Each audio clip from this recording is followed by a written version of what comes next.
We choose to go to the moon in this decade and do the other things, not because they are easy, but because they are hard. It's one small step for man, one giant leap for mankind. Houston, we've had a problem here. Can say again, please. Houston, we've had a problem.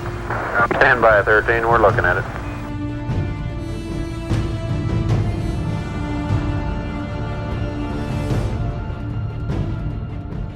Missile power, go. RF systems, go.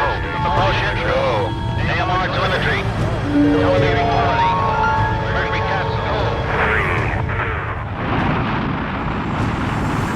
Roger, our clock is operating. We're underway. Roger, we're programming and roll okay.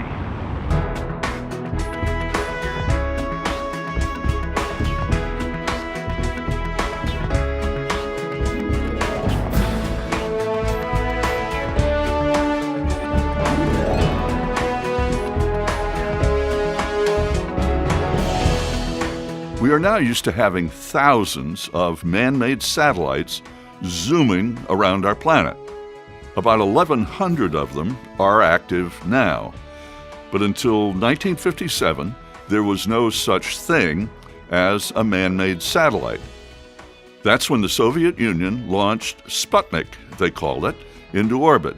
It was 184 pounds, a little bigger than a beach ball, and as it zoomed around the Earth, all it did was beep. And that beep told the world, we, the Soviets, are first in space, and we beat the United States in getting there. Then 4 years later, in 1961, the Russian cosmonaut Yuri Gagarin became the first human to orbit the Earth.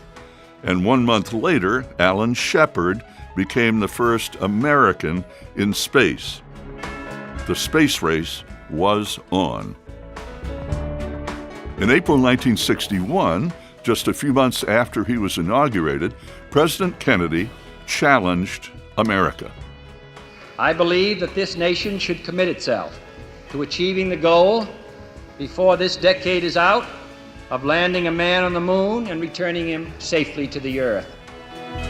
One of the original astronauts, Wally Schirra, was fond of saying, quote, "The most important part of the president's statement was returning him safely to Earth," end quote. At the time, it seemed impossible to get to the moon, but the entire country was behind it, and the United States ramped up fast.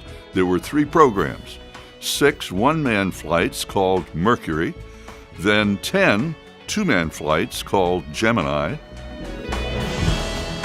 and finally 11 three-man flights called Apollo.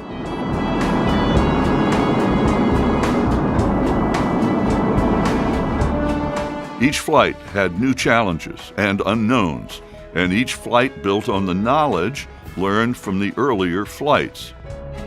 Just 8.5 years after the Kennedy Challenge, Neil Armstrong became the first human to walk on the moon. There were 30 Apollo astronauts.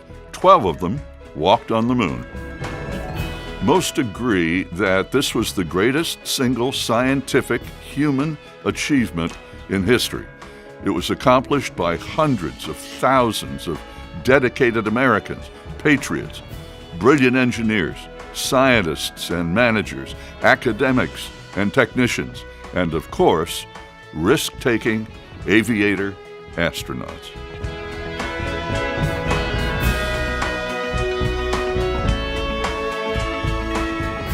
Odyssey Houston standing by, over. Odyssey Houston, we show you on the mains. It really looks great.